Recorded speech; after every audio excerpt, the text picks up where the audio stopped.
Let's look at some general characteristics of a basic hip roof. If we look at our roof here in top plan, we can see we've got a ridge, we've got common rafters, and then these rafters that come out at a diagonal, those are the hips.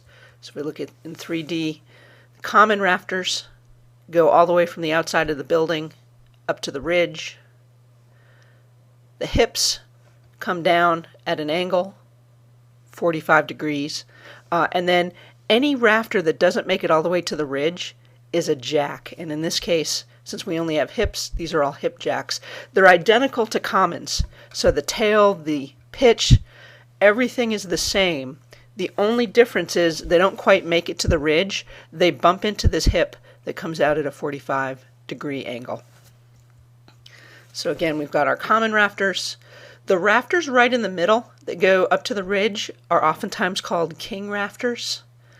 But notice, we've got a common here and a common here, making a square in the corner. So one of the features of a square is that all sides are the same length. Same thing over here. We've got a common and a common. We've got our square, and our hip comes out exactly at 45-degree angle.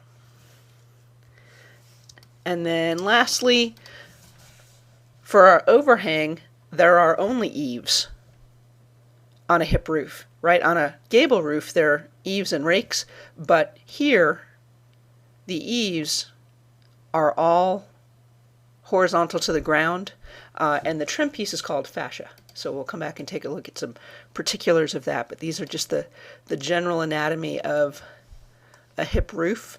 It's common to have the rafters in pairs opposing each other so that you have equal forces pushing against the ridge. So you have a symmetry.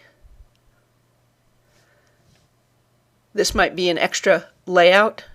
You want to keep your rafters on layout, and you always need to have a king, or a common, excuse me, right where the hip is. So it may be that this is on layout, this is on layout, this is on layout, but because of the length of the building, we have this extra common in here to create our square in the corner.